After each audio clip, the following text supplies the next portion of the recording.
Hello friends, welcome to Amrushekar vlog.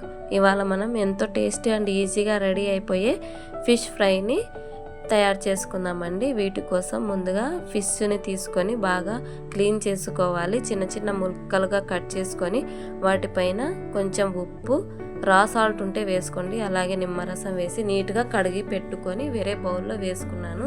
తర్వాత ఇందులో కొంచెం కారం, అలాగే కొంచెం పసుపు వేసుకున్నాను. అలాగే రుచికి సరిపోయే సాల్ట్ కూడా వేశాను.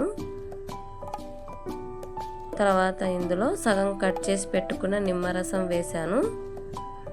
అండ్ అలాగే ధనియాల పౌడర్, కొంచెం అల్లం వెల్లుల్లి పేస్ట్ కూడా వేశాను.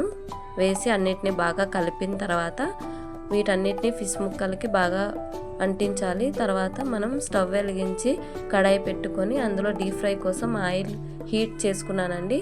తర్వాత ఆయిల్ హీట్ అయిన తర్వాత మనం మ్యారినేట్ చేసుకున్న ఫిష్ ముక్కల్ని ఇందులో వేసి బాగా ఫ్రై చేసుకోవాలి. ఫ్రై అయిన ముక్కల్ని సర్వింగ్ బౌల్లో సర్వ్ చేసుకొని పచ్చిమిర్చి, కరివేపాకు, ఆనియన్, నిమ్మకాయతో ఇలా గార్నిష్ చేసుకున్నానండి.